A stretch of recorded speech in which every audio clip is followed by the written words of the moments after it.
What's up, world? It is your boy, B. York, Brandon York, whatever you want to call me. Today, every day is a special day, but today is unique. I have the gentleman sitting next to me who's a brother. He's a friend. He the homie. I call him JP. His name is John Patrick. Welcome to the pod, my brother. My guy, happy to be here. Perfect, man. I know you shocked, like, man, what's going on? B. York done called me up. Well, listen, man, Where this is a we safe going? place, man. Welcome to the PERSP3CTIVE Podcast. Okay. Here is about real conversations with real people talking about real things. And you know me and you can run it for hours about Literally. just about anything. But I felt it was fitting for us to have this conversation today. So I start off all the pods exactly the same, and I'm not going to change it up today. First question that I ask, who is John Patrick? I mean, I feel like I'm interested to see how everybody answer that question because I feel like everybody can answer it differently. Mm-hmm. But for me, I'm a son, a father, a leader, and just an artist in this world that's just I'm trying to impact positively through art, but at the same time, like, meaningfully. You know what I'm saying? Not just like in a temporal way, like Gotcha. in a long-lasting way. Gotcha. So I feel like who is John Patrick is a dynamic question that it don't really match a certain time. It's like continuously, you know what I'm saying? You forever Becoming evolving. facts. I like that, man. Yeah. I might have to steal that one, bro. I can't really Free. answer that question.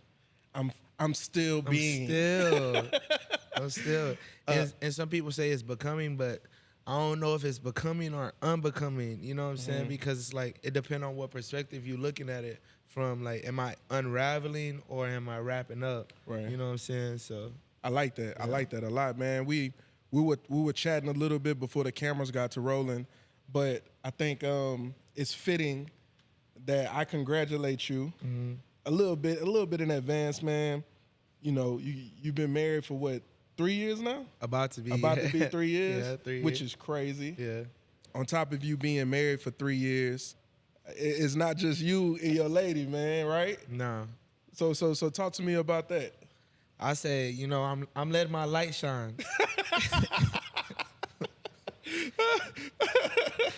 I'm letting my light shine because I got 2 sons. That's So crazy. I'm letting my light shine. That's it. You know what I'm What's saying? their names? Azariah and Zakai. I know it's a meaning behind it, bro. Yeah. So Azariah means helped by God, Okay. and Zakai means innocence or purity. Wow. Yeah. And they have Igbo names as well. Gotcha. But that's So you said Igbo, we about to jump right. I wore my green today. Yeah, You you see, look I got great. my, I'm trying to do what I can. I'm a city boy. I'm from New Orleans. You know that. Yeah. But I'm sitting next to my Niger brother. yeah. So you are Nigerian, correct? Yes. Full-blooded Igbo. Full-blooded. Yeah. I think that's sometimes I think in society there's a misconception about how Black Americans and Africans interact with each other. Man, since day one, since we met, bro, it's always been love. Facts. And it's weird because in the city of Houston, you don't really see that a lot. Yeah. I don't know if it's in other cities, but I think like the interaction between Black Americans and Africans, for the most part, has been pretty cohesive. You know what I mean? Yeah. So I have a warm reception to Nigerian culture. One, because, man, you guys are so family oriented. Yeah. You know what I mean? Like if you see one Nigerian, I guarantee it's 30, 20 seconds down the street. You know what I'm saying? Facts. Y'all live close to each other. Y'all eat close to each other. I don't know, man. Just me being from the inner city in a place like New Orleans that thrives on hospitality, Mm-hmm. you know, I see a lot of parallels between Nigerian hospitality and that deep-rooted Southern hospitality that I'm from. It's the same thing. It's the same thing. I had a conversation with somebody else that's from New Orleans, and we was just going down the list of the parallels and how so many things is the same. Like, so many aspects. It's almost like this is where they got it from because so many aspects are the same. Right. I think it's natural too because it's almost like for instance, I didn't grow up with my dad, right? I grew up in a single parent household. But if you met my dad and we sat next to each other, I do all the things Same he things, does. yeah. And we weren't really like coming up together. I think naturally, like instinctively, that African essence is always gonna manifest itself. So I really connect with that, man. Yeah. So I asked you the question of who you were, and you said something that stuck out to me. The very first thing that you said was that you're a son.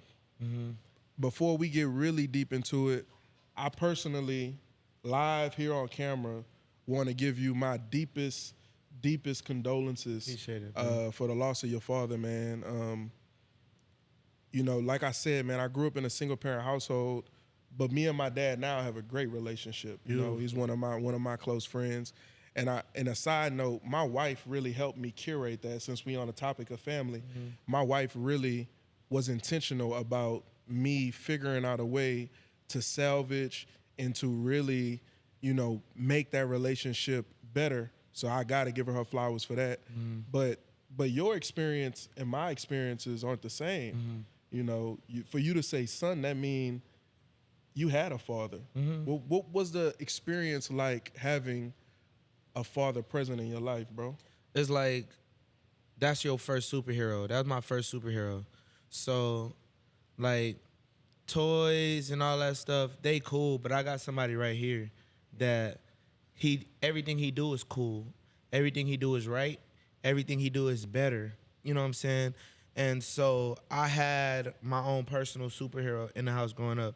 But this is also the same man that's disciplining you. But the thing is about my dad is that he was disciplining me for the right reasons. You know what I'm saying? So I never looked at my dad like he abusing his power or I need to call CPS because I'm messing up and he's, you know, disciplining me because of it. So I just always looked at him like even when we would go to the YMCA, right? He'll take us to the YMCA. It's 5 of us, mind you. He'll take all of us to the YMCA, right? We playing basketball, it's like he'll choose probably one of my sisters and the rest 4 versus them 2. And he like doing hook shots and he like backing us down and everything's so easy for him. I literally thought that my dad was cold at basketball till I seen him playing against other people. And then I was just like, wait, hold on. Reality Why check. they doing you like that? Come on, Dad. And then my hook shots wasn't flying no more. You know what I'm saying? And so I always I grew up having a superhero. Like that was my dad. Like the way he treated my mom was so respectful. Like the way he just loved his kids, it was just like top tier. Like I always saw him as just like the man. Like this is the guy right here.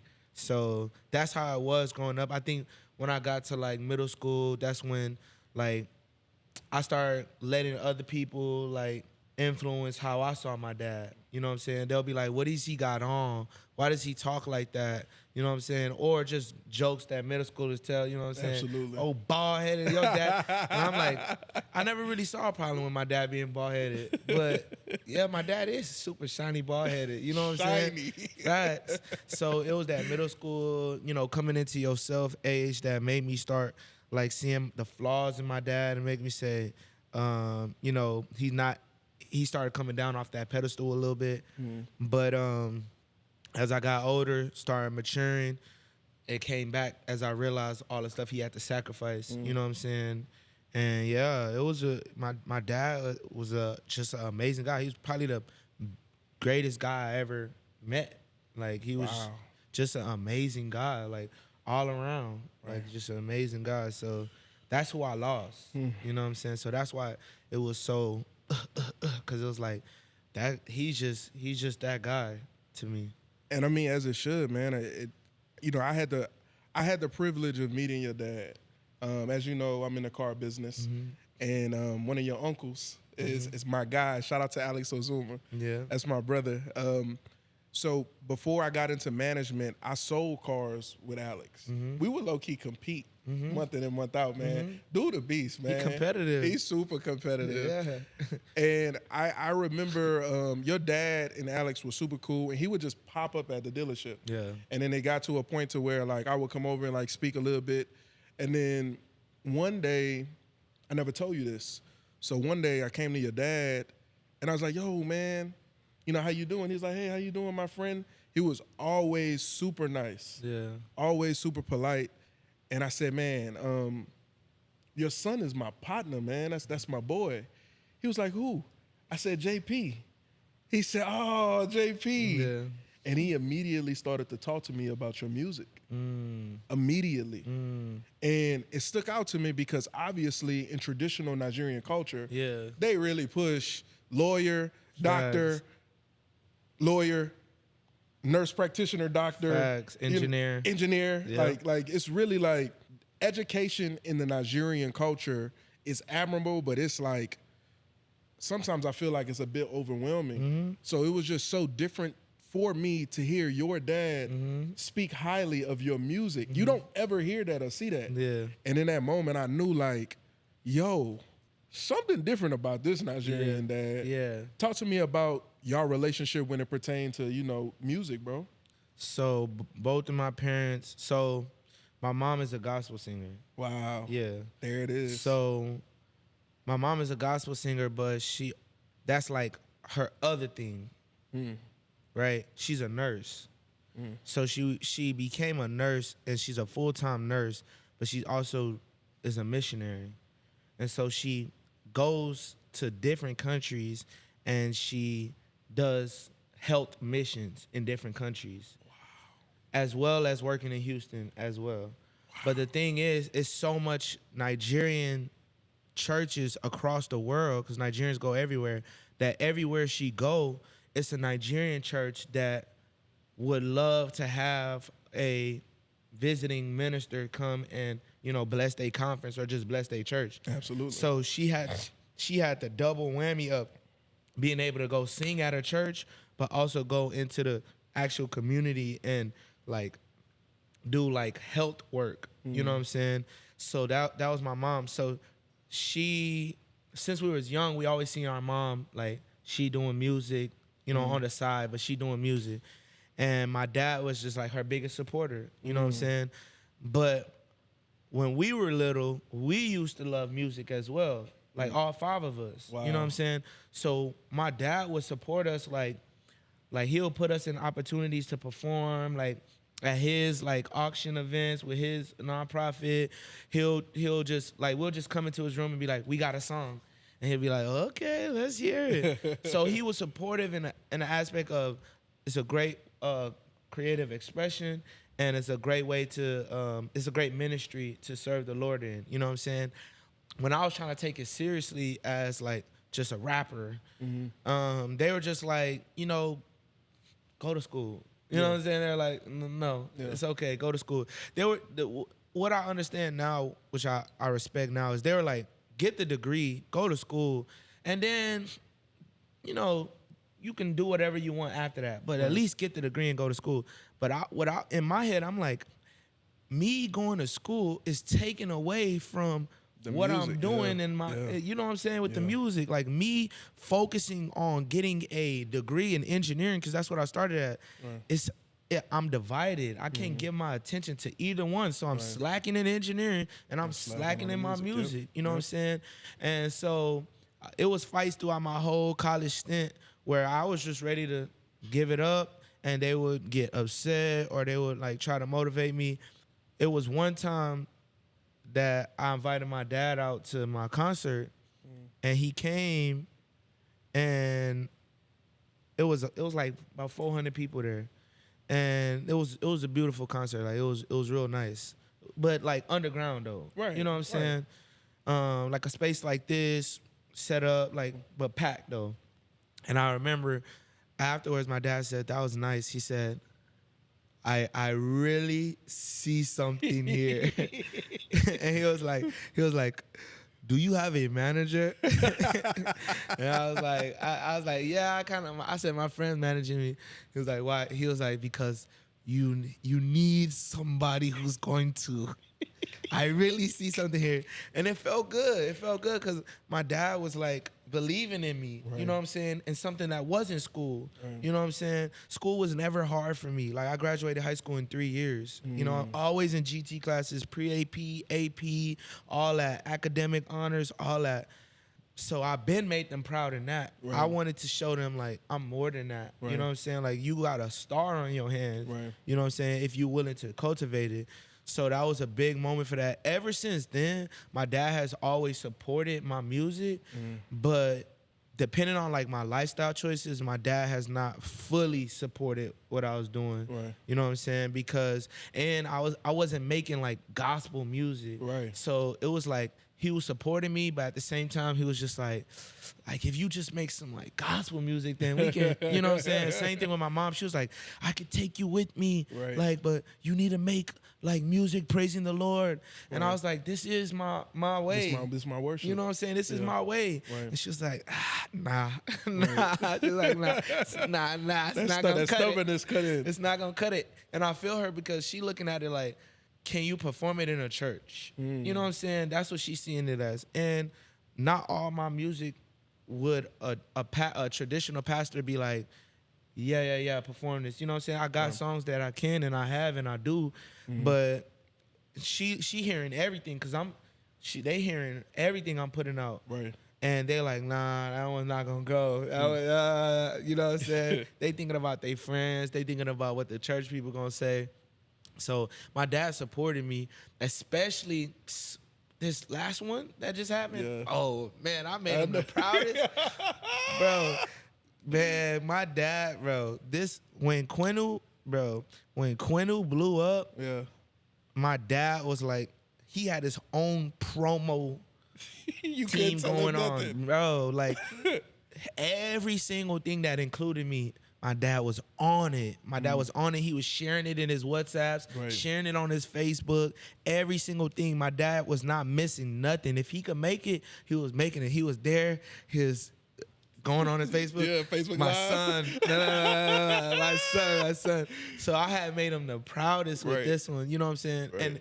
And that was, I didn't even plan for that to happen like that. Right. You know what I'm saying? If it was up to me, I'll just stick to the hip hop that I know the Right. most. You know what I'm saying? Right.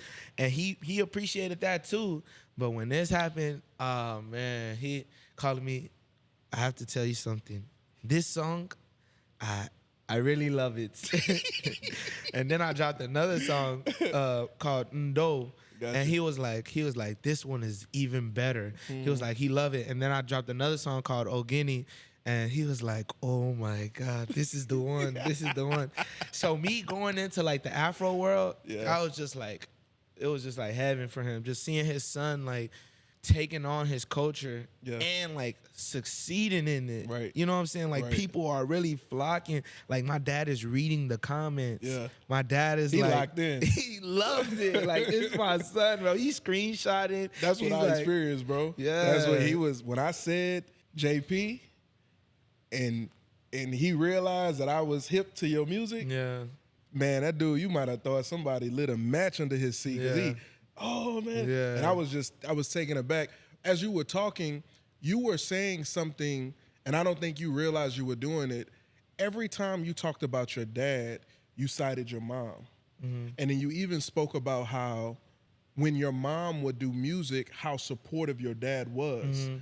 I want to know, how was the dynamic between your mom and your dad? Like how like were you raised in a household that had this loving, like affectionate family? Because I mean, from the outside looking in, it sounds like they shared a very intense and a unique love. How was their love life, bro? And that's the crazy part because growing up, I would have thought my parents was the most madly in love people in this world. You know what I'm saying? I love it. And because my dad was just so affectionate, my dad, he was a gift giver. He would take us to the store on Mother's Day and be like, everybody get something for your mom. You know what I'm saying? So we each presented a gift to our mom, and he'll be like, make a song for her. We'll be singing a song while presenting gifts to her. So we watch our dad like really adore her, and my mom, she really respected him. Like she would really like, you know, go to your dad. Like, if what did your dad say?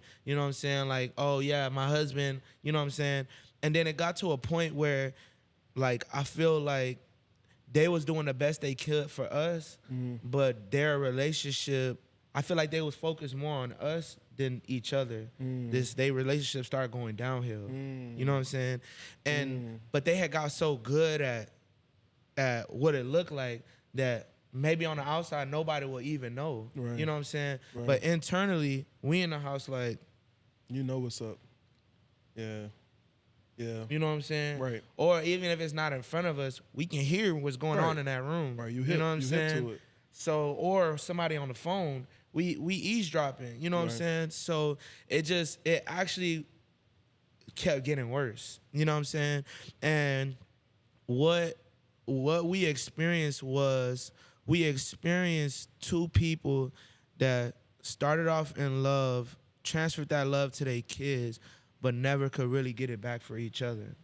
Wow. You know what I'm saying? And man, you see that a lot too, bro.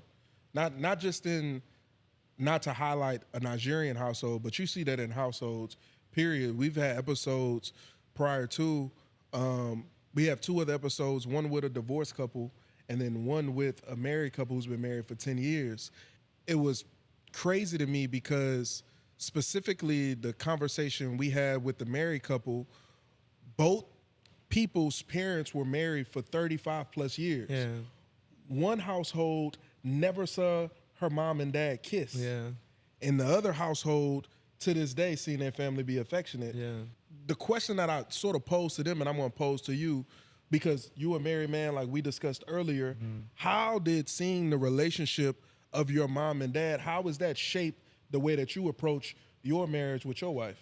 Man, that's a deep question, bro, because Perspective, bro. I feel like we think our logic makes us think like, oh, if you've seen something bad, then you're gonna avoid it.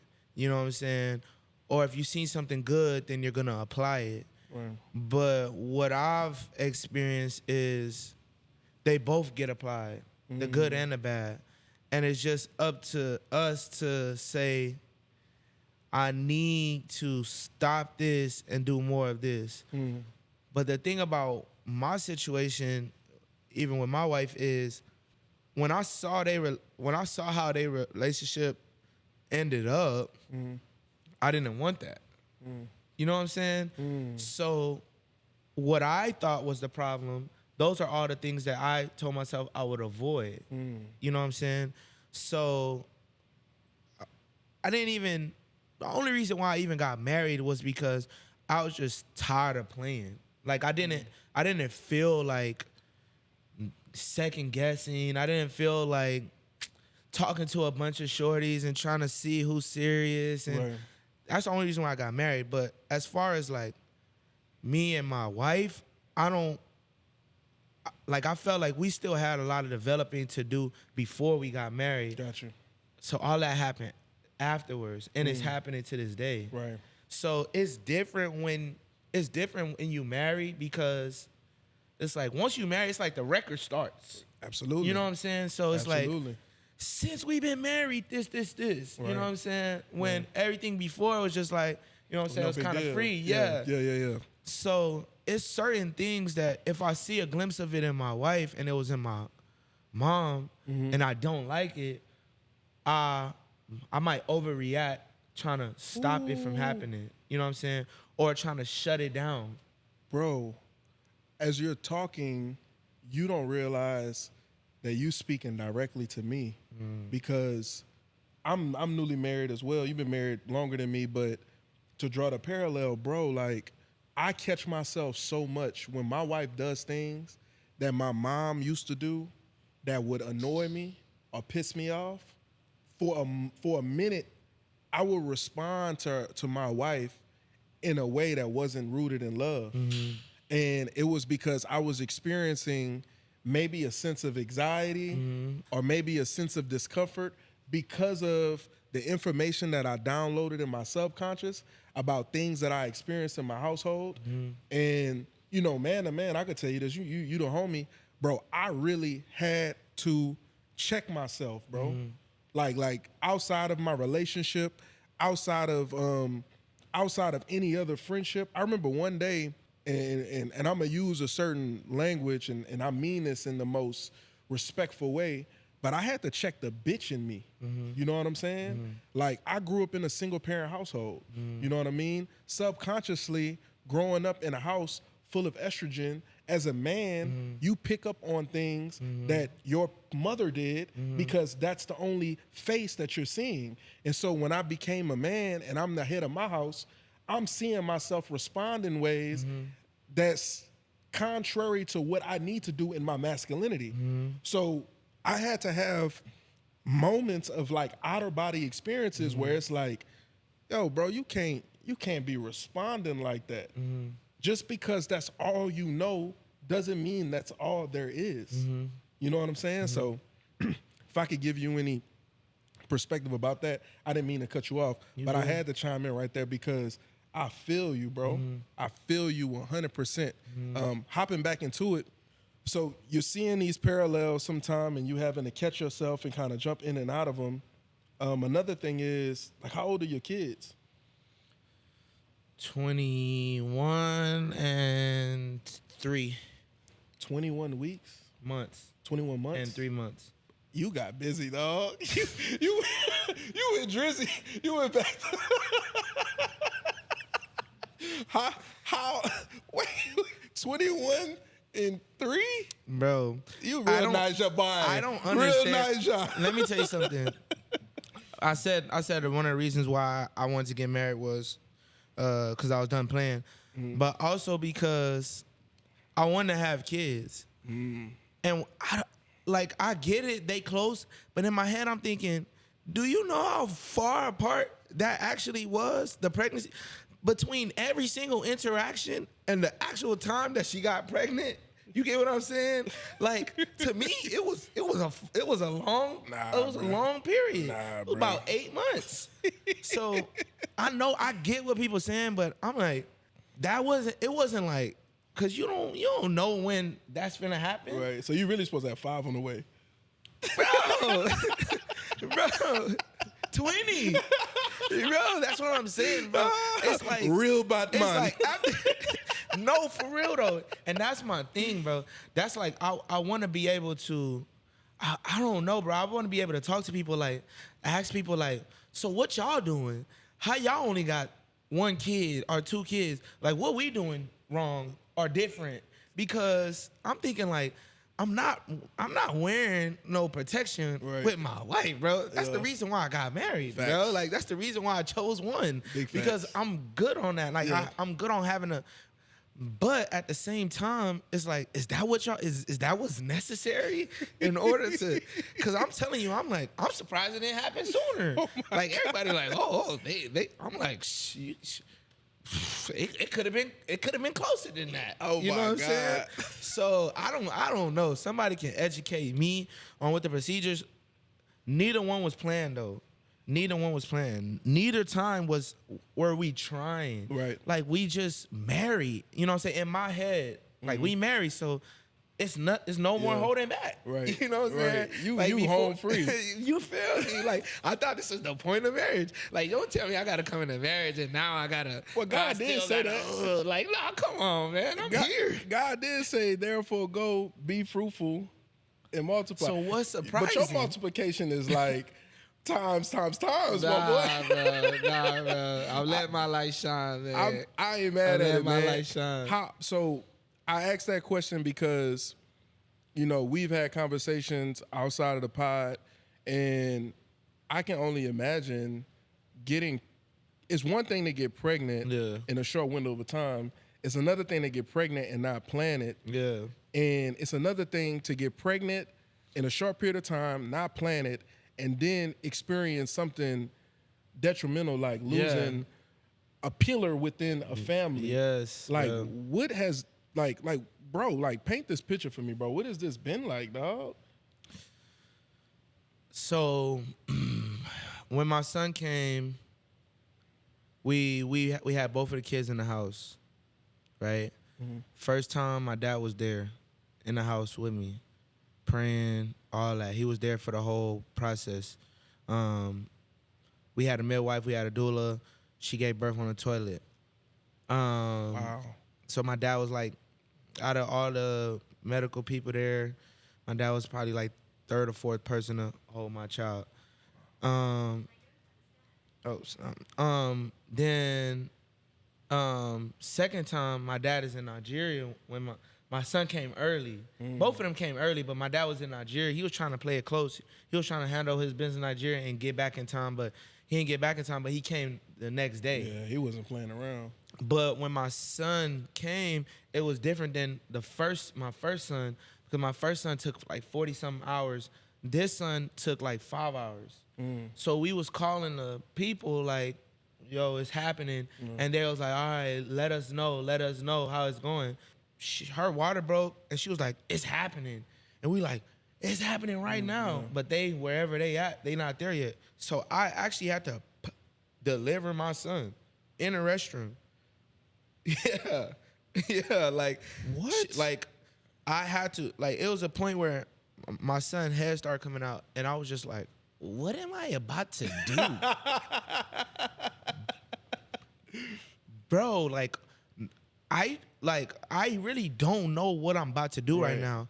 But we had them on FaceTime, and they were like, what's happening? And I wasn't trying to like worry my wife and make her freak out. Play it cool. So I was like it's happening. And they're like, explain to me what's happening. And I was just like, so I couldn't even focus on him. I just had to.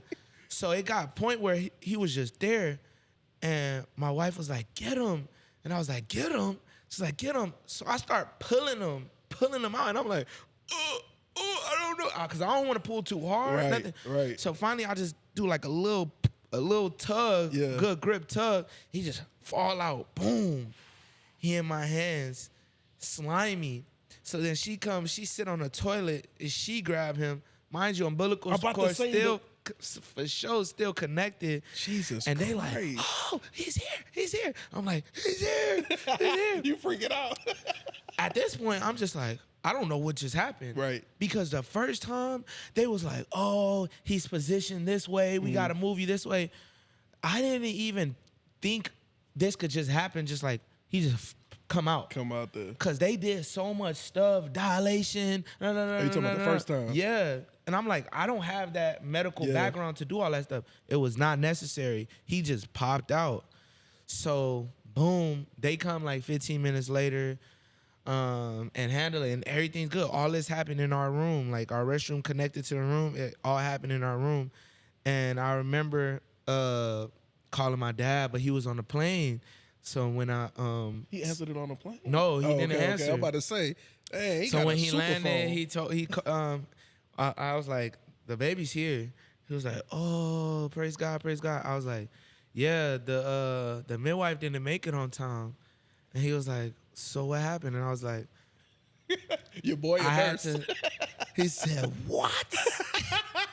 Oh my God. What? And it was like my dad, it was like he was a different level of proud. Right. You know what I'm saying? So he got there the next day, same thing. He praying over my son. He got to name him. We did the naming ceremony. Beautiful. It was hectic. He came over like a week later, cooked for us, watched my older son. Like a week later, all this go down. And my dad, like, all this happened in hours. So, like, my dad complaining about chest pain. We like, all right, he said he gonna take some medicine and he gonna try to take a nap. He can't go to sleep. This happened in hours because we still at work, we still doing stuff. So we just checking in on him. You know what I'm saying? Like, my sister texting him and stuff. Let me stop you real quick, bro. Yeah. So you gave birth to your second son in the bathroom, and a week later, like 2 weeks, 3 weeks. Still. Yeah, 3 weeks. Yeah. So you really still kind of like Yeah, everything fresh. We not getting no sleep. You know what I'm saying? I still going to work because I'm working summer school. Right. So I'm still going to work. Like I said, a week after that, he came through to help us out. Got you. He was cooking for us and all this stuff. But it's still fresh. Yeah, everything fresh. So he telling us about this chest pain. So I'm on the other side of town, and I'm like, I can't get to you, but you need to go check yourself in. You know what I'm saying? All my siblings telling them. So I'm on FaceTime with him, and he at the urgent care, and they talking to him like, oh, his insurance, blah blah blah, all this stuff. He said he gonna call me back. I get a call back from him. It's the paramedic saying your dad's having a massive heart attack. He gonna be at this hospital. Yeah, we rushing him there now. He's alive. That's what they told me. He's alive, but he's having a massive heart attack. I'm like, okay. So now it's like I'm at this place of uncertainty, right? Because although this is highly devastating, the way that my brain and my spirit is wired is that if I keep good spirits, good will happen. You know what I'm saying? If I go down into a negative spirit and start spiraling and thinking, well, what's wrong with my dad, then bad will happen. So I'm trying to maintain a good spirit, you know, maintaining this faith, but I'm letting my siblings know, yo, this was happening. And I promise I'm doing 100, 110 on Beltway 8, bro. Like, I wish a cop would. Like, I do not care about no cops, nothing. You just gonna make me step on it harder. You know what I'm saying? But nothing. I get there, I see my dad. My dad like, hey, son. I'm like, oh, man. So they taking him to a place where they finna clear out his heart. He got a blockage in his heart. And I'm seeing him, he in pain. Last thing I heard my dad say is, Lord, have mercy on my soul. They take him, they asking me all these questions, and I'm following him. Like, afterwards, he already up, and I hear him saying, cold blue, cold blue, cold blue. I'm like, man, I'm going to have faith, right? Because if I start going into this negative thing, then that's what's going to happen. Absolutely. So Absolutely. I'm going to have faith. My dad good. He going to make it. Like, thank you, God. He's healed. My dad good. My dad good. My sister come. You know what I'm saying? I'm talking to her. We having faith. We having faith. We calling our other siblings on group FaceTime. We having faith. We having faith. Keep the faith alive. Keep the faith alive. They come out. They like, man, we trying to resuscitate him because, you know, that cold blue is for him. So now it's like, oh, God. They like, we still trying. We going to be back. We going to come back. So we having faith. I'm trying, but in my heart, bro, I'm not even going to lie to you. In my heart, I'm like, bro, my dad gone, bro. I already knew. I just refused to allow my lack of faith to impact the situation, because I'm thinking like I have some type of impact on it. So I'm like, I'm not gonna allow that feeling that's creeping in my head, I'm not gonna allow that to take over. I'm just gonna have blind faith, like my dad's good, my dad's good. They eventually come out, tell us the news, and I'm like, nah, it's not real. It's not real. You know what I'm saying? But I'm not gonna lie to you, bro. I knew, bro, when my dad was sitting there, like, telling him he's cold, Lord have mercy on my soul, I'm like, come on, Dad, fight. You know what I'm saying? But I just knew. I was just like, bro, what's going on? Like, this not real. None of this feel real. It's a movie. You know what I'm saying? None of this feel real. I need to talk to my dad. I need to, you know, you need to let us know when we could take him back home. You know what I'm saying? That's the only thing that's resonating. Right. But I just knew, bro. I just knew. Once they said cold blue, I was like, bro, come on. I didn't even know what cold blue meant. I asked my sister. She's a medical professional. She was like, it means, but she was like, but that's not dad though, because where they said it at wasn't where our dad was at. She thought it was somewhere else. Faith. Yeah, everybody was having faith. Everybody was having faith, bro. So that just, when that happened, you got to realize, I'm not thinking about, oh, I just had a son. I'm not thinking about nothing. I'm not thinking about nothing, bro. Nothing else matters except, is this final? Or is there still a chance? Is there a prayer? Is there a medication? Is there a cost? You know what I'm saying? Whatever. Right. Willing to do whatever. Right. So the doctor is actually my homie. he's an ER doctor. It just so happened that I know him. So the way he looking at me, I'm like, bro, come on, don't look at me like that, bro. You know what I'm saying? So long story short, bro, they like, you could see him. We could see him. Like, we could go into the room where he was at, and bro, like, everything changed from that moment, bro. Everything changed from that moment. Like, the fact that I just had a son, like, my experience with my second son is nowhere near the same as my experience with my first son. Like, it's nowhere near the same amount of joy, nowhere near the same amount of, like, enthusiasm, you know what I'm saying? Because it was too close for me to, like, enjoy, like, oh, my second son. It's just like, this is the dominant feeling, you know what I'm saying? This is the dominant thing in my life. Even till now, it's like, I was about to say, you still in it, bro. Bro, even till now, bro, Yeah. like, I know that I have a new son. I know that this is my son, like, and I'm happy, but it's like, it's not the same. Like, and I just pray to God that it don't affect my relationship with him long term, because it's just not the same. Like, I can't, like, my sister said something. She was like, I don't even feel good being happy right now. Cause we had all the kids together. Cause my dad got 6 grandkids. So we had them all in the same house. They was all at my house playing around. And it was a beautiful, beautiful moment. Like, we was so, like, we were happy. You know what I'm saying? Like, look at our kids, bro. Like, but I wasn't gonna say it, but my sister said it. She was like, I don't even feel right being happy right now. And I was just like, man, we gotta be happy, man. This is what we wanted. Other than that, this is what we wanted, and this is what our dad would want.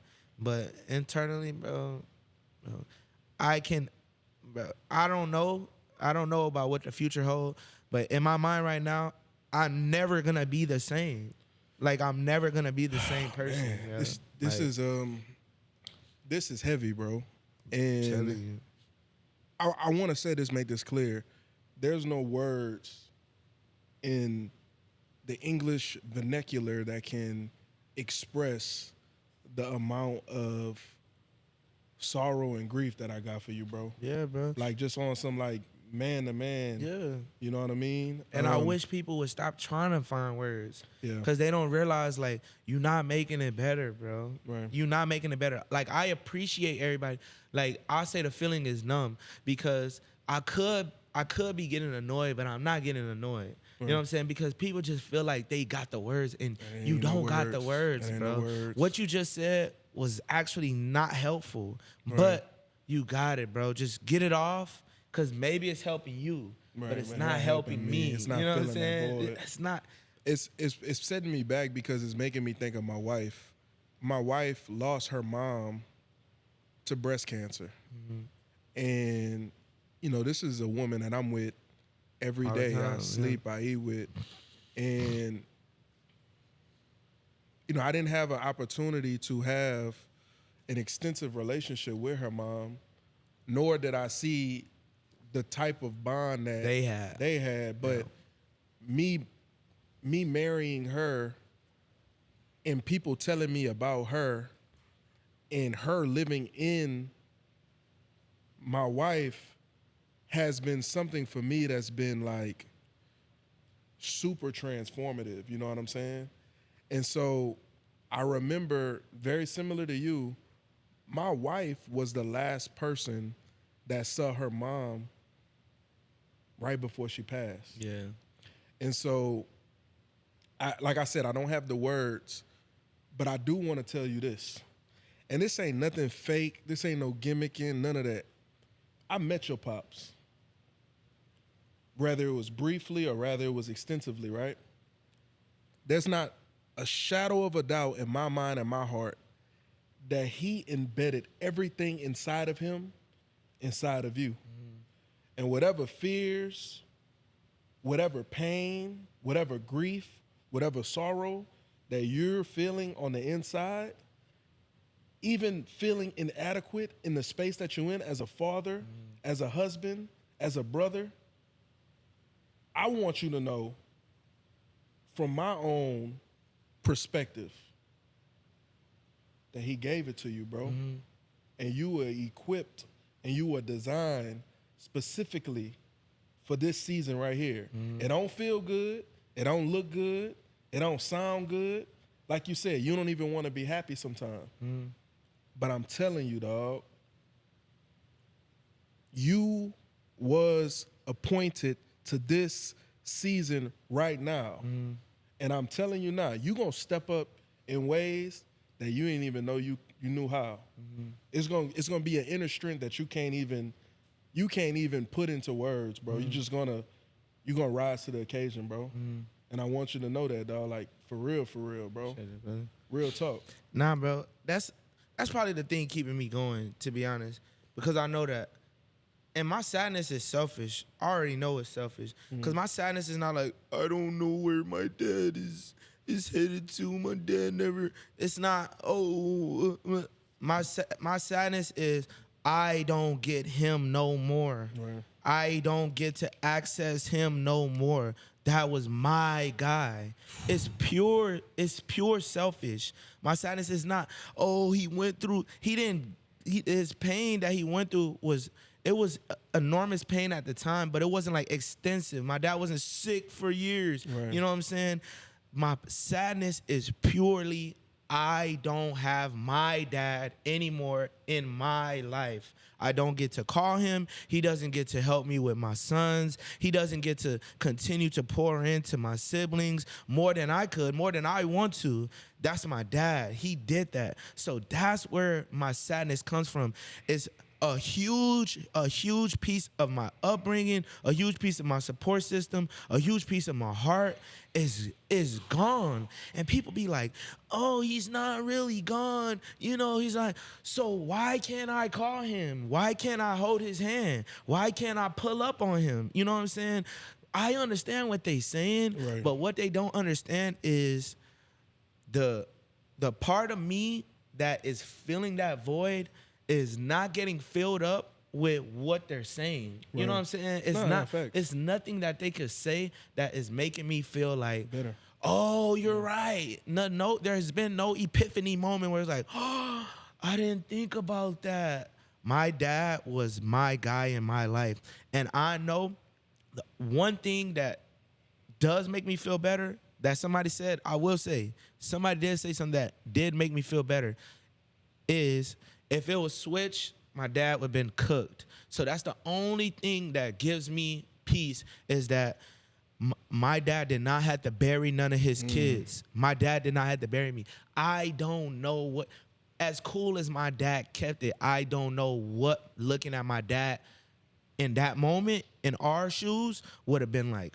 Because when I tell you my dad loved us he loved us more than he loved himself. Bro, that was the demise. That was the problem. He loved his family more than he loved himself. He putting us before him. He's spending money on us before he's spending it on himself. He's spending his time and energy for us.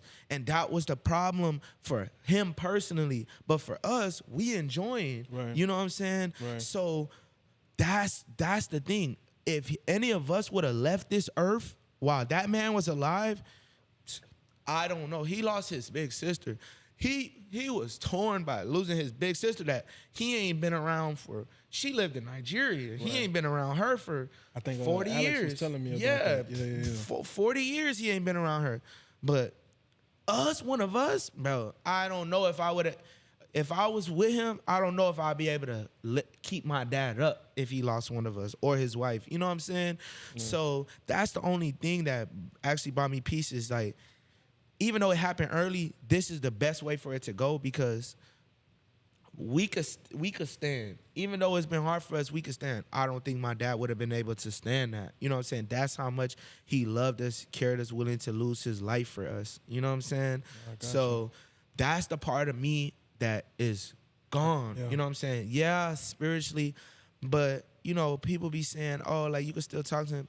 Bro, my dad is not God. You know what I'm saying? Mm-hmm. So I don't understand what people mean like, oh, you could still talk to him. I don't know. Maybe they got to teach me because I'm not about to be praying to my dad like, Dad, make sure I have a good day today. You know what I'm saying? Like, I ain't never had, you know what I'm saying? Yeah, don't do that. I can't, you know what I'm saying? I can't replace my dad with God. I had to go to Abba, you know what I'm saying? My heavenly Father. But it's like, bro, I'm never gonna have, bro. I want to text him, I want to call him, bro.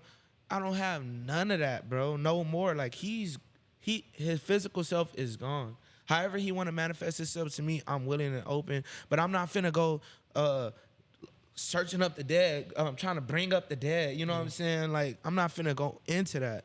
So that's the part that just like it just deflates me and it make me numb in a certain way. Like the last time I felt numb, I thought I felt numb was heartbreak. You know what I'm saying? That's when I thought I felt numb. Bro, this, like, I'm not just, it's not like it's like, in my head, this is what I said. I said either everything matters or nothing matters. But either way, oh well. You know what I'm saying? That's where my mind started going. Either everything matters or nothing matters. But either way, so what, bro? Like, so what? Even if everything matters, so what? Like, oh well. You know what I'm saying? And if nothing matters, that makes sense because none of this stuff I don't want to care about nothing. Like it's like a weird space where it made me want to love more and love the people around me more and want to pour into them more because I seen my dad do it, but it also made me want to not talk to nobody and be by myself. And that's not true. You know what I'm saying? And that's not true. And it made me want to tell people like it made me want to cuss people out. Just like, shut up, bro. Stop talking to me. You know what I'm saying? And that ain't naturally me, but I have that person in the back of my head. Oh, absolutely. But I just quiet that guy because, you know what I'm saying? And he don't deserve that. But this is the most time where I just be wanting to tell people like, bro, leave me alone. Like, I don't have no capacity for you, bro. I have nothing for you. You know what I'm saying? And my wife has said she ain't really see me cry throughout this situation. Like, I cried a little bit, but that's because like when I get around my wife and my kids, like it's like the faucet, you know, on the toilet. You could turn off how the water come out. It's like that's what I like subconsciously do. I turn it off before I walk in the door. I turn it off before I get around them because I'm like, I don't want them to see me like this. I don't want them to see me like why this. Though? Subconsciously, why do you think you go to that place? Do you think that it's a? Do you think that that's an expression of strength, or like why do you? What makes you go to the place emotionally when you're back in this space that's supposed to be a safe place, where you feel like you can't be 100% expressive of how you actually feel? Because in my head, you can't do nothing about it. So it's just like, I was telling my students this, because they said they don't be knowing, their parents always try to, adults always try to leave them out the loop or not tell them what's going on. I said, if your mama can't pay the rent, what would she tell you for? What you gonna do? Wow. You know what I'm saying? And they're like, I still want to know. I still want to know. Deep. I feel you that you still want to know, but for me, it's like, I could do that, but what they gonna do about it? Other than also join me down there. Right. You know what I'm saying? Which I don't want you. They say misery love company. I don't want nobody as sad as me. I don't want nobody to feel like this. It don't make me feel better that you crying with me, that you sad too. Yeah. It don't make me feel better. I actually feel worse because I'm like, it's okay. Like, I want to start consoling you. Right. You know what I'm saying? This is my wife. You know what I'm saying? Anytime she's sad, crying, anything, my first thing is, how can I make her feel better? You know what I'm saying? So I don't, and then my kids, like my sons, it's not like I'm trying to show them you don't cry. But no, but I don't want them crying. Yeah, like I get it. What you're saying makes sense to me.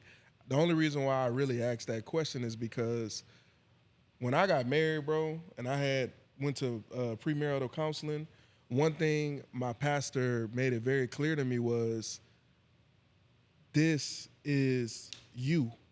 Meaning that oneness is oneness. And I feel like, and like I said, this is just my perspective, I think your willingness to be vulnerable to your wife may be able to give her some solace as well as yourself. So when I say, hey, why do you shut it off? is not necessarily telling you what you should and you shouldn't do. My thing is, man, don't get to a place of complete numbness when it comes down to your partner. How you dealing with the world is how you deal with the world. You know, you can't really dictate other people's actions or how they receive whatever it is that they're receiving.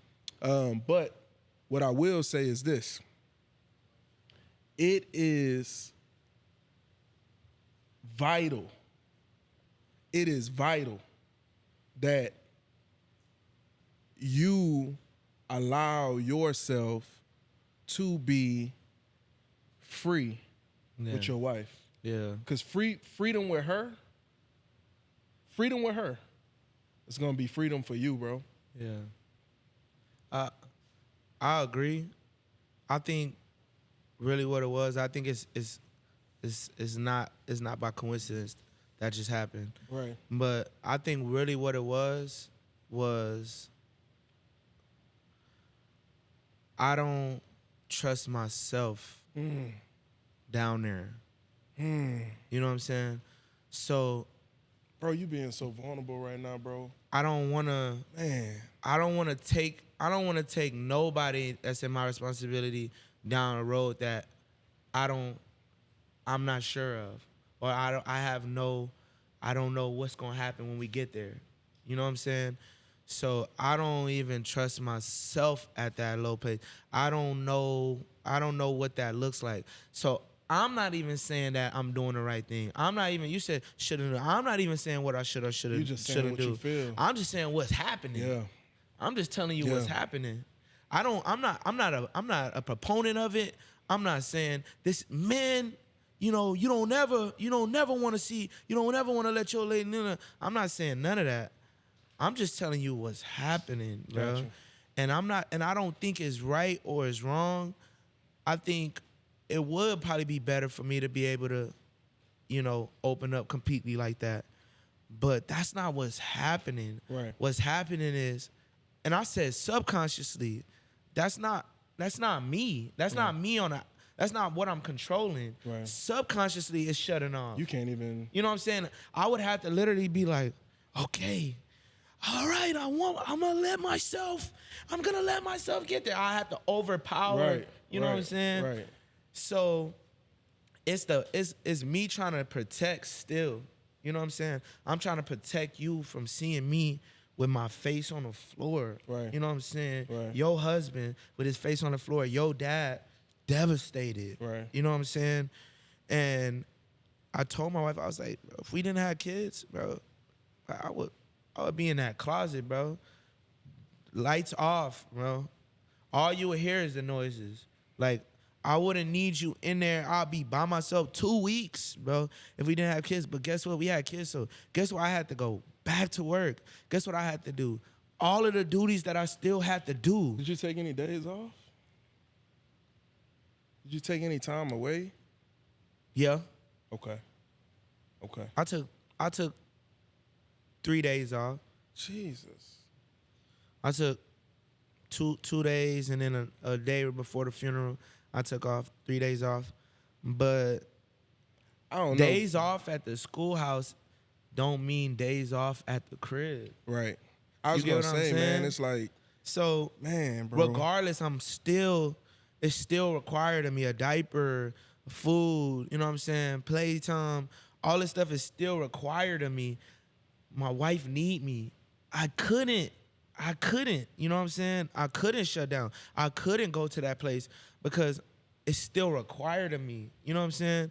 So, bro, it's been crazy, but I will agree that it would be better of me to be able to go there. But the thing is, that's why I was telling you, in a marriage, it's like, just because you get married, that don't mean things just start working. You know what I'm saying? You gotta work it. You gotta work it. Mm-hmm. And when tragedy strikes, things get exposed. Yeah. You know what I'm saying? When pressure comes, things get exposed. So what it really exposed was, I do not trust myself fully to open up 100% with my wife. Not necessarily because of something she did, but because of the work that I still haven't done. Gotcha. You know what I'm saying? Man, that's so honest, bro. That's so honest, bro. So, and it's not just my wife. only time my like anybody see me just break down like that was that same day in the hospital when I seen my dad. Right. I didn't know what I was seeing. Right. It was black, bro. I was punching walls, like it was black. And then at the viewing service, when they was like, all right, we gotta wrap it up. We in the middle of the viewing service, everything's happening, and they coming up to me like, it's about that time. And that's when it set in, like, about that time. Oh, we gotta close this up. We gotta get him up out of here. He can't just be out. He gotta be refrigerated. Right. Like he has to be. We preserving his body for the burial. You know what I'm saying? So that's when it hit. Like, oh, this is it right here. Right. We about to pack him up and ship him off, and he's gone. So at that point, I was like, bro, here. While he was there, I was like, here, you got it, Dad. You know what I'm saying? Like, if your spirit paying attention or have awareness of what's going on, you're going to see your son did not hold back. With you, I'm not going to hold back. I let it all out.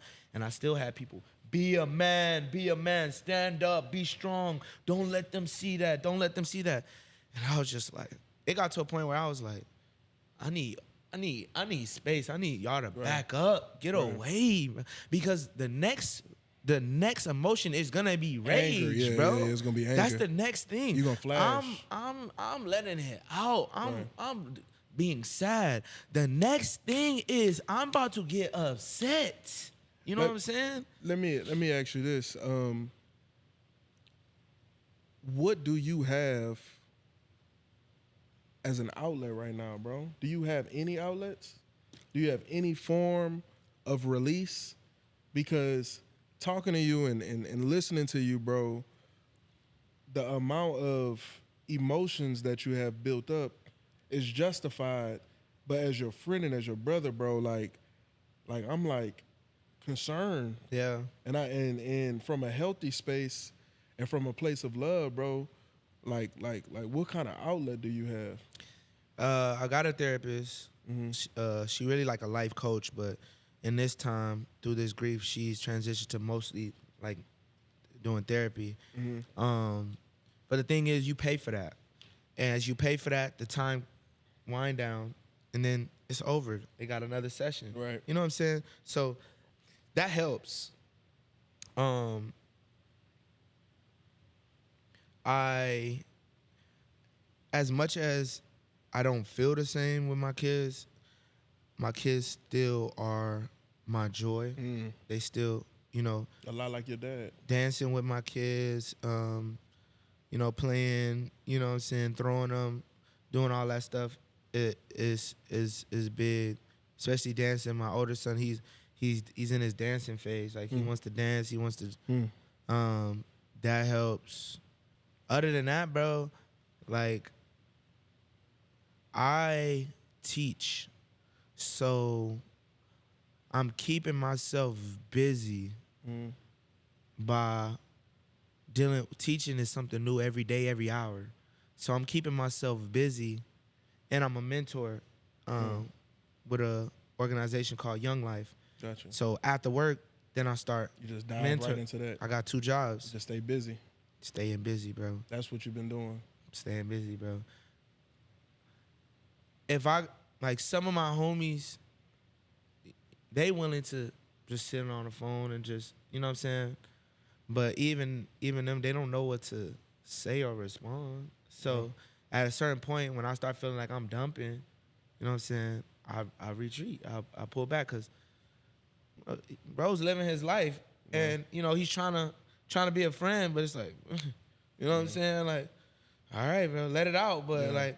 It's not even on purpose. It's like that's just life. Yeah, you know and then all right, I kind of actually gotta go. Right. You know what I'm saying? Right. So, as far as expression, bro, I asked that. That's that question. I was on IG, and I had to get myself off of there. Yeah. Because I was on IG, and I was I was getting stuff off like on IG, just like sending messages that kind of sum up how I was feeling. But I had to get up myself off of there because I start feeling like that's not what IG is for. That's not what your page is for. You know what I'm saying? This is not a sorrows and grief page. Right. You know what I'm saying? So, but that's all I'm posting about. You know what I'm saying? So I had to like be like, let me find a different way. You know what I'm saying? And I talked to my wife, but it's like, who am I gonna talk to, bro? Like, who am I gonna talk to? For real. I was going. It's two that to answer that question, and there's two sides of it that I want to jump into.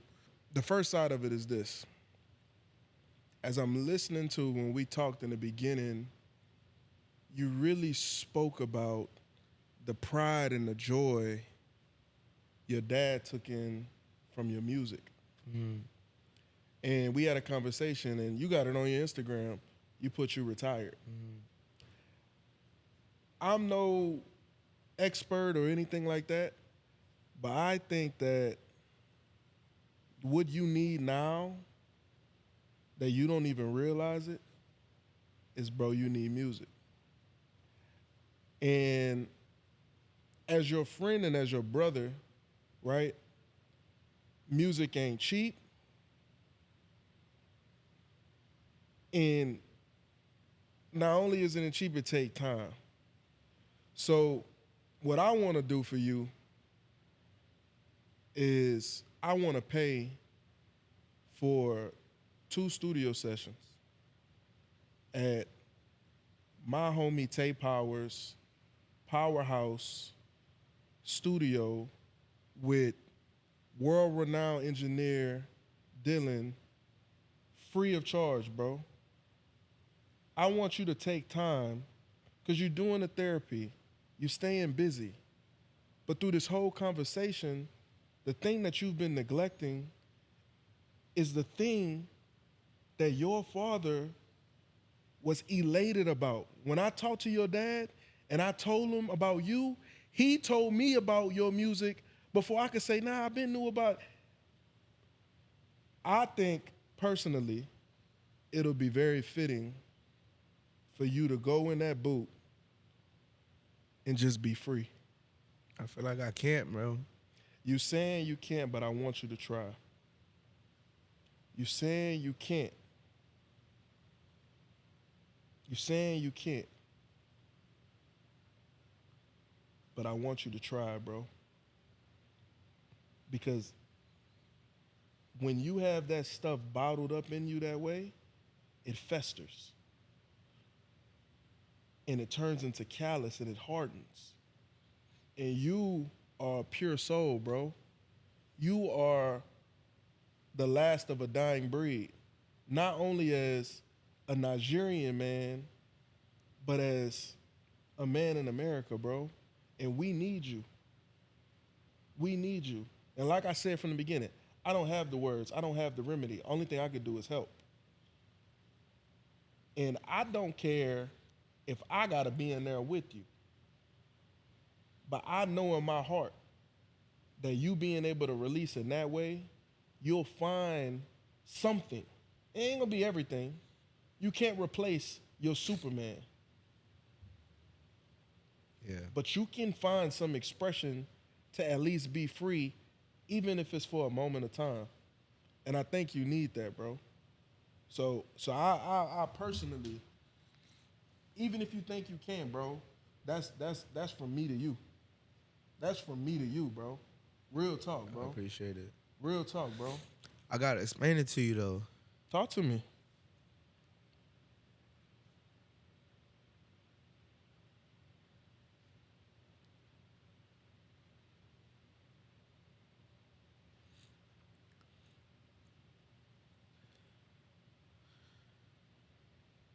Like,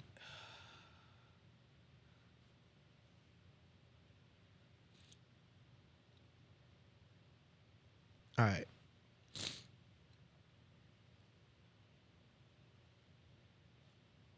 It's good, bro. All right. So everybody born with talents. Everybody born with something that make them unique, that's supposed to give them an advantage, to lead them towards their purpose, their mission. Everybody got something. I don't care who you are. Absolutely. Everybody got something. I agree with that. So, Man, boy, he about to make me. Damn. Go ahead, bro. music, clearly, it's undeniable. I couldn't hide it, right? That's just one, mind you. But music, clearly. So, when I'm making music because it's oozing out of me. You know what I'm saying? I'm making music the same way somebody able to do 50 backflips in a row, and it's natural for them. You wonder, like, how do you do that? I'm not creating this. I'm not going to go get it. It's oozing out of me. It's just naturally who I am. Like, it just flows out. So one thing that's always been a natural obstruction for me is making music that don't flow out of me. But what happened was,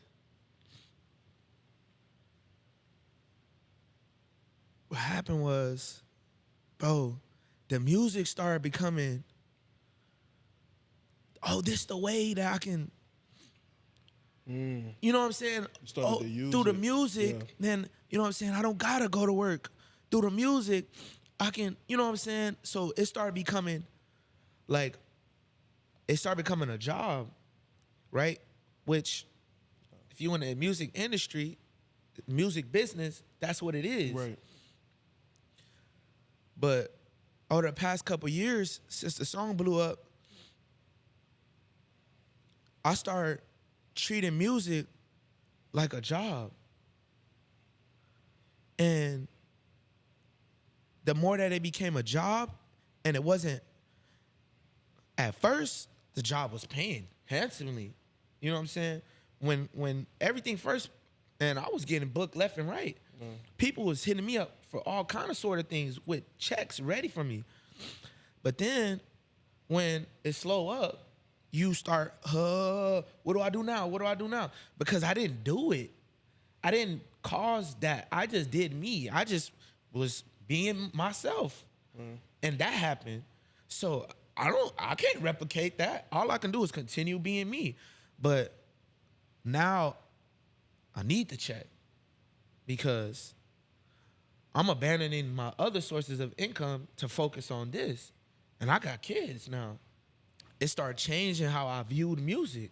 You started to resent it a little bit. You know what I'm saying? No, because I could make a song right now. You put on a beat, I could make a song right now. Making a song doesn't matter. But what started happening was, I'm like, okay, so the video, how are we gonna do the video? Yeah. And then who am I gonna get for the video? Cause man, these videos, I gotta budget the video, then the beat cost, and then the studio session, and then how I'm gonna get that return on investment, cause it's not gonna be off the streams. So I'm gonna have to, then I gotta get more content, cause it killed a song.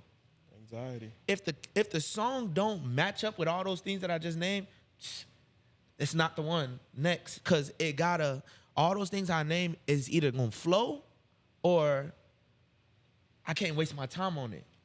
I gotta stop you, bro, because, and what you're saying is right? But bro, when I met you, bro, and you was making music, you wasn't making no music for nothing other than because that's who you were, bro. Bingo. And you gotta get back to that space, bro. And I know it's hard to compartmentalize the two. I know sometimes it seems like it's impossible. But I'm telling you, dog, if you can figure out that space, I truly believe God's gonna fulfill whatever needs you think are there, bro. I truly believe that in my heart of hearts. And yeah, it's easier said than done. And yes, this is the politically correct thing to say. But at the same time, we gotta go back to that same faith that you displayed in the hospital. Even when the situation didn't look or seem like it was something else, you still believe, bro. You gotta tap back into that. That's what's gonna propel you to wherever you think you need to go. You see what I'm saying? It's like my mind is jaded, bro. My mind is jaded from the whole music making process, bro. I don't look at it the same way. Like when I start making songs, my head goes to content, bro. Like my head starts going to content. My head goes to how much, what sample is this in this? Because I'm gonna have to get the pay to get the sample cleared. You know what I'm saying? Like I dove into that. I dove into it and I dove into it deep, and I spent so much, bro, so much behind it. You know what I'm saying? To the point where I started feeling like this before my dad. You know what I'm saying? I started feeling like once I started seeing what the industry was, it got pulled back. I'm like, they buying streams.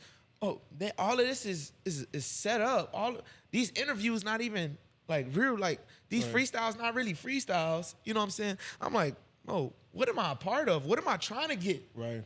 Where am I trying to go?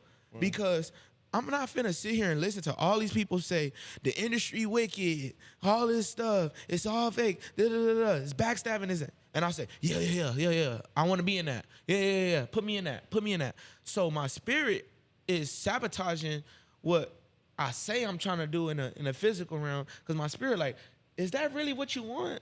Is that really where you're trying to go? Where I found solace in the fact that don't got to be my story, right? But I didn't have another blueprint to follow except to make it in the industry blueprint. You know what I'm saying? That's the blueprint I have to follow, so I don't have no formula. As men, we thinking logically. We trying to see, how is it going to work out? How is it going to plan out?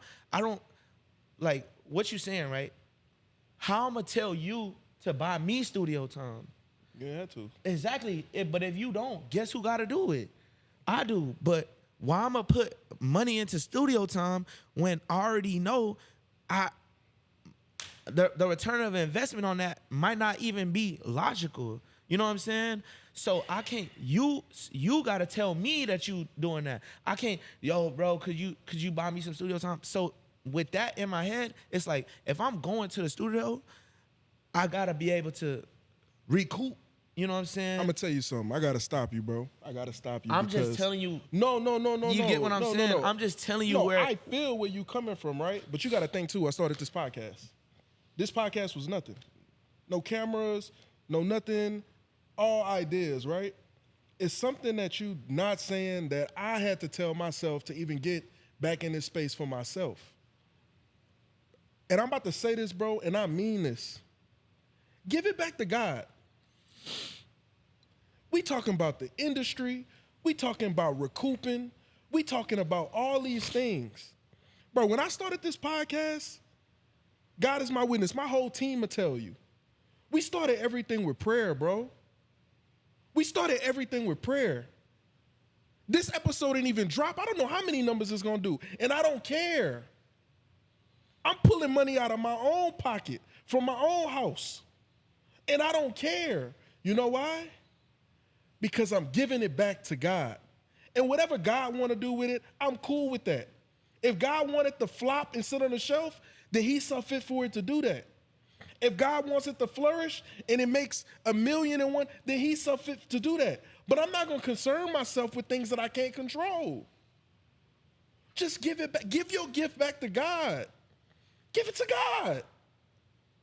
He's begging for it. He's pleading for it. He's screaming, JP, give it to me. I don't care about streams. I don't care about recouping on a budget. I don't care about how much you spend on studio time. I care about you getting something that God put inside of you and giving it to somebody that he designed to receive it from you. Get back to that, bro. That's the JP that I know, bro. When you fall in that pocket, what I always DM you and tell you, bro, man, you special. Forget the industry, man. It's going to be here when you leave, and it was here before you got here. But you still had that gift, and you still was able to give. Fall into that pocket.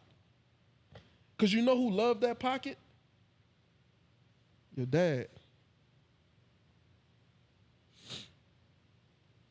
I hear what you're saying, man. And it's real. It's real.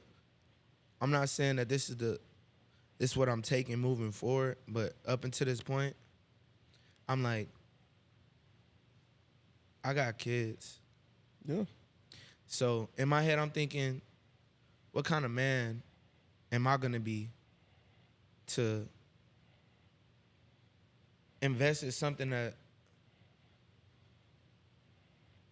is gonna bring back,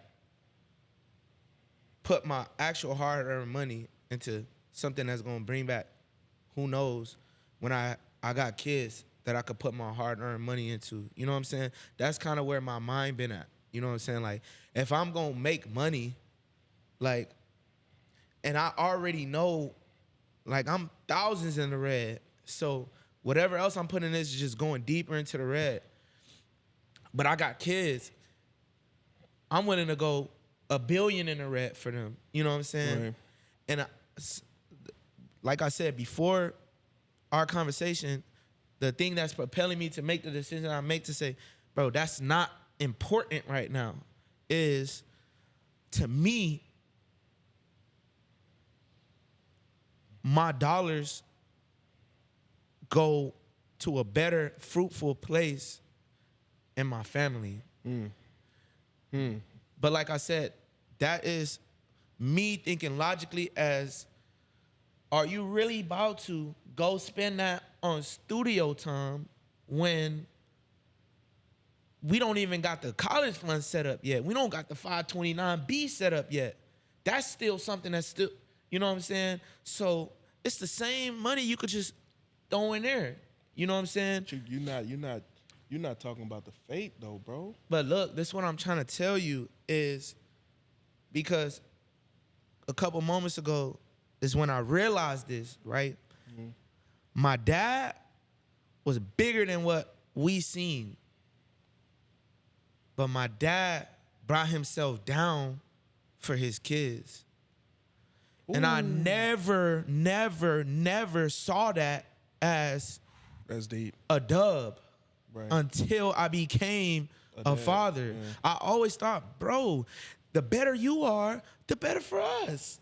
If you fully blossom into, like, I was even telling him this, a 60. I'm like, it's not too late for you, because whatever good comes from what you do, we getting the benefit too. So don't minimize yourself for us. Same thing with my mom, minimizing themselves. And I always was like, why would you do that? Your kids gonna benefit more. Subconsciously, it sounds like that's what you're doing. That's what I'm saying, though. Okay.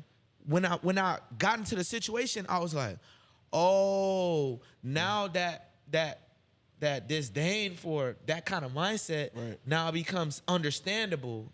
But at the same time, I'm like, I gotta figure out how to do both, because I can't make the same mistakes as my father. Right. You know what I'm saying? But at the same time, in this moment, and the reason why I told the world I'm retired, because I be dibbling and dabbing. I want to put it away, because if I get tempted, because that's the thing that I love. You know what I'm saying? Right. So if I get tempted, you tempt me with a good time, I'm jumping back into it. You know what I'm saying? Head first. You know? So I was trying to convince myself, and I needed everybody to know, like, don't book me. Don't hit me up for no features. I'm not doing that. You know what I'm saying? I need everybody to believe that I'm done with it for good. Because if not, they're going to be like, well, when you get back, then, you know what I'm saying? And I'm going to want to, you know what I'm saying? So I'm done. Right. Let's put that to the side. You know what I'm saying? I want to be the best dad that I could possibly be. But like I said, it was moments ago that I realized it's very easy for me to start that way and look back 20, 30 years from now and say, yep, just like my dad. Yep.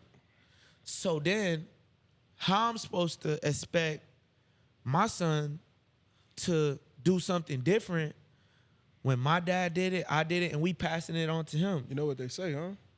There's no such thing as generational curses. It's generational choices. So I believe in generational curses. I believe in generational choices. I believe you got a choice to break it, but if you don't choose to break it, it's gonna continue. Oh, yeah. That pattern is gonna continue. So if that's what you mean, then yeah. But I have seen the pattern continue time and time and time again. Will you so stop I it? know. So that's the thing. That's what I'm saying. So in that area, my dad might have, you know what I'm saying. But in another areas, my dad broke the curse, which was how to be a father. His father was not like that to him, and my dad's grandfather was not like that to him. And my dad's brothers are not like that with their kids. I saw my dad choose to break free of whatever pride comes with being the man and you do what a man does. I saw him break that mold to start a new thing in his family. So I decided I have a choice to either continue with the momentum that my dad started or go back. And I chose to go with the momentum that my dad started regarding being a father, yeah. how I'm going to be a husband, how I'm going to be a man that understands that it's not about demanding things when you already demand. Right. You know what I'm saying? Right. You don't have to demand things to feel like the man. I'm the man regardless. I think, and I'm hearing what you're saying. I think that I personally feel like you can take the blueprint that your dad has built, and the beauty of the next generation is you get to build on top of it, bro. Yeah. And I think it's important that you don't have to be the man to be a man. Yeah. And you can take all the tools that your father put in your toolbox, and then you can go to the store and add some things to it. Because your father did the work by breaking it. Yeah. Now it's your job Keep it going. to not only keep it going, but for you to break something else. Yeah. But do you understand? Oh, no, I get it. No, I get it, bro. Do you understand where I'm at? If you not telling me, that's why it make me emotional for you to say something like you want to pay for studio time, because if you not telling me that, it's not happening, bro. In my head, I'm not doing that, bro, because that's what that's similar to is me. To me, what that's similar to is like how some people just go to the store and just splurge out of sadness. Right. You know what I'm saying? Right. Or they go on a vacation and they just spend money that's how it look like to me. Like, Right. I'm just finna spend money. I'm not really gonna get nothing out of it. Maybe just, I get to rap, I get to let myself, but I gotta go back to the bills afterwards. But I'm gonna spend my money on that. That's what it feel like. That's what it feel like. Right. But I know it's not that. Right. But this is the deeper part. I know that I was put on this earth to Without a shadow of a doubt. lead and influence through the talents that God gave me. And the number one is through art, expression, music.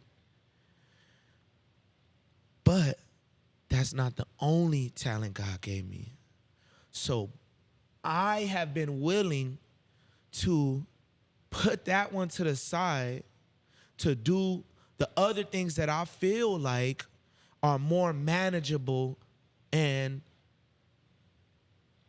is more aligned with me being a father at the crib with my kids. I know what that road is going to lead down because it happened to me in a second. And I know that if I choose that path, that's the way it's going. That's why I convinced myself that let me just put it aside because I already know where this is going. So let me stop myself before it get there. You get what I'm saying? No, I got you 100%. I'm going to say this. I'm going to say one thing, and then we're going to wrap up. I got to ask you a question that I ask everybody. And this is not necessarily for a response, but this is something that I want you to meditate on. All right.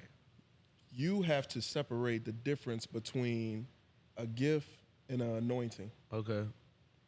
And I want you to do your research and your homework on it. Okay. Because, yes, you have many talents, but an anointing when you're anointed with something, that's something that God gave you, and it wasn't an ask.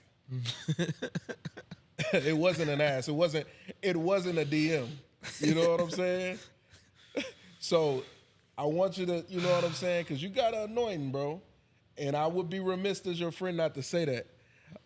Wrapping up, man, I got to ask you this question. Man, it's been deep, bro. Yeah. You've been vulnerable, bro. You've been, man, you had me fighting back tears, man. I ask everybody that sit on this couch this.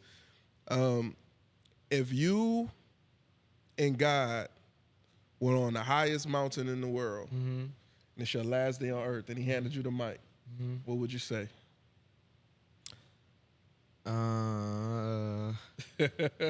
I'll say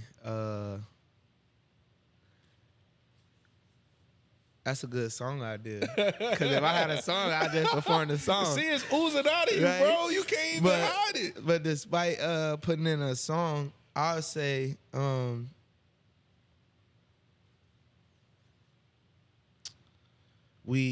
this life is a choice. Kind of like you said, generation. This life is a choice. And the choices that you make, you're going to have to be accountable for. So make the choices that sit well with your spirit and bring you it's not just about generational wealth, but it's more about generational health. So make the choices that's going to sit well with your spirit while you here, but also generationally be propelled into the people that's coming after you, inspire them to do the same thing. Man, that's great, bro. I appreciate you for sitting down on the couch with me. I appreciate you in your moment of grief and you're dealing with being a father newly 2 times in a short window, with you being married and about to celebrate another anniversary, bro. I appreciate you sitting down and talking with me, bro. And I want you to know I love you. I ain't telling you got to hop in the studio tomorrow, too. Yeah. I don't care if it's 7 years. I bet. You know what I'm saying? It's on my tab, though. And you know, if anything, my word is golden, bro. Love. But I love you, dog. Love. And once again, man, thank y'all so much for stopping in, listening to the Perspective Podcast.